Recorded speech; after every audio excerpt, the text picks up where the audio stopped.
Comment se protéger de la fraude financière? Nous pouvons tous être victimes de fraude financière. Soyez vigilants et prenez des mesures pour protéger vos informations personnelles et financières.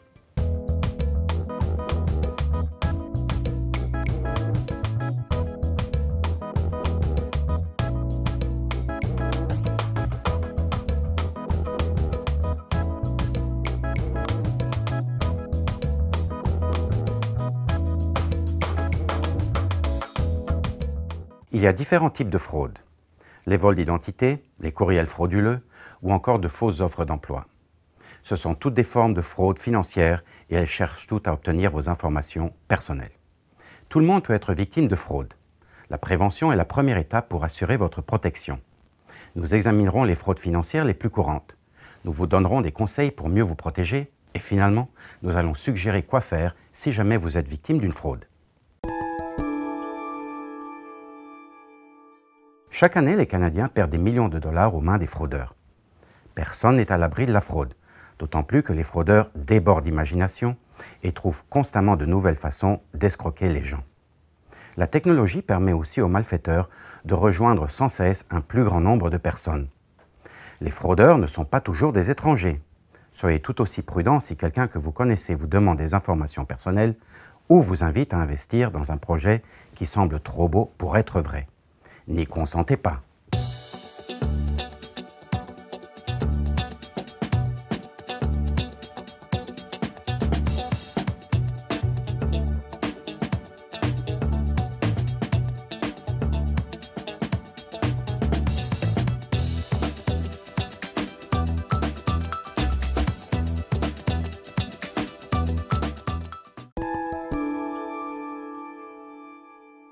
Prenons maintenant le temps de définir quelques termes. Commençons par le vol d'identité. Il s'agit du vol de vos informations personnelles ou financières par un fraudeur qui veut s'en servir pour avoir accès à votre compte de banque ou se procurer une carte de crédit à votre nom. Sans le savoir, vous pouvez transmettre vos informations personnelles à un fraudeur au téléphone, par courriel ou en accédant à un faux site web. Vous entendrez peut-être aussi parler de l'hameçonnage. Au moyen d'un courriel d'hameçon, un fraudeur vous envoie un courriel qui semble légitime et dans lequel il vous demande des informations personnelles.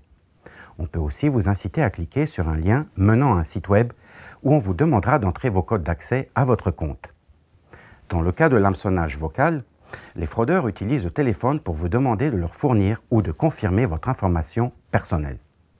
Peu importe comment on s'y prendra pour communiquer avec vous ou le type de fraude utilisé, sachez reconnaître les signes d'une arnaque. Voyons quelques exemples. La communication provient d'un étranger ou d'une personne que vous connaissez.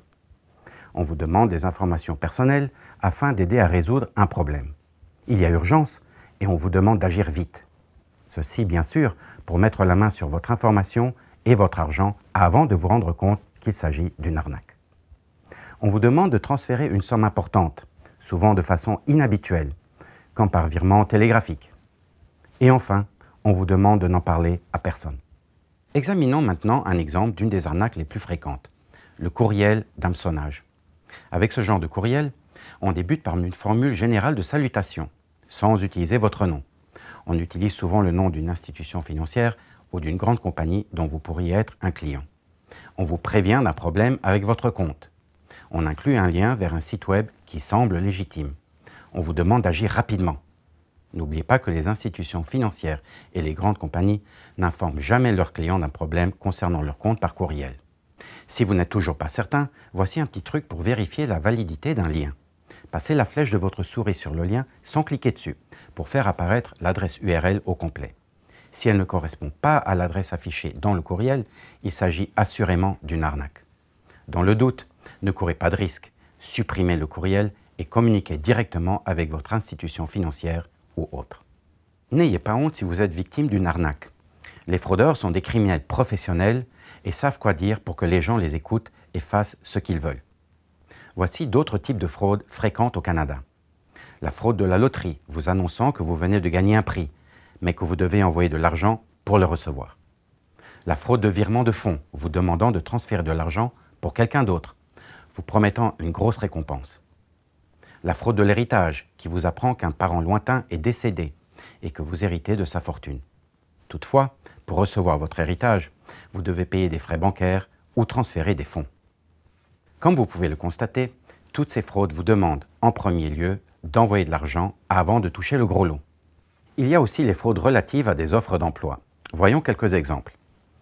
Les offres d'emploi fictifs qui promettent un très bon salaire pour très peu d'efforts.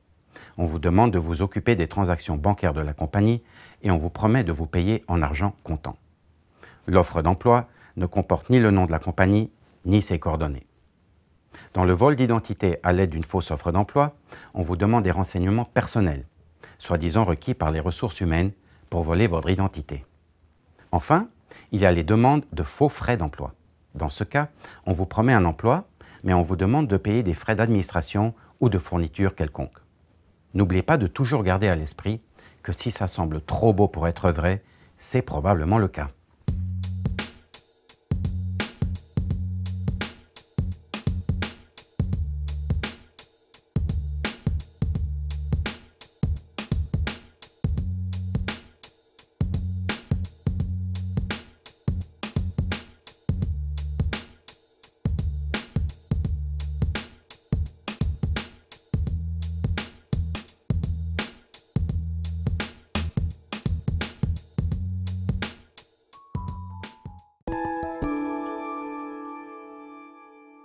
Voici quelques conseils pour vous aider à vous protéger de la fraude.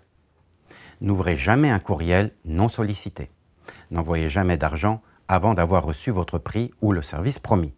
Ne divulguez jamais vos renseignements personnels avant de confirmer la légitimité du demandeur. Protégez toujours vos mots de passe et votre NIP, soit votre numéro d'identification personnelle.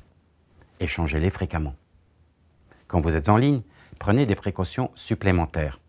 Assurez-vous que les sites web que vous utilisez sont sécurisés avant de transmettre des renseignements personnels. L'adresse d'un site sécurisé commence par les lettres HTTPS ou affiche un cadenas au début de l'adresse. Aussi, ne partagez jamais vos informations personnelles quand vous êtes à un ordinateur public ou sur un réseau public, comme dans un café ou à la bibliothèque. Et enfin, assurez-vous que vos logiciels de sécurité sont à jour. Pour plus d'informations, consultez le site de l'Agence de la consommation en matière financière du Canada. Enfin, si malgré toutes ces précautions, vous êtes quand même victime d'une fraude, la première chose à faire est d'avertir le plus rapidement possible votre institution financière. Avertissez aussi tous les autres fournisseurs où vos comptes auraient pu être trafiqués. Informez aussi les agences d'évaluation de crédit, soit Equifax Canada et TransUnion Canada. Elles pourraient mettre une note à votre dossier afin d'indiquer que vous avez peut-être été victime de fraude. Et signalez l'incident à la police et au Centre antifraude du Canada. Même si vous avez évité le piège, vous voulez informer les autorités afin qu'elles puissent surveiller ces activités frauduleuses et en informer le public. Enfin, notez toutes vos actions et transactions, la date où vous avez constaté la fraude et toute démarche faite par la suite pour la signaler. N'ayez pas honte d'avoir été berné par une arnaque. En partageant votre mésaventure, vous éviterez à d'autres personnes de commettre la même erreur.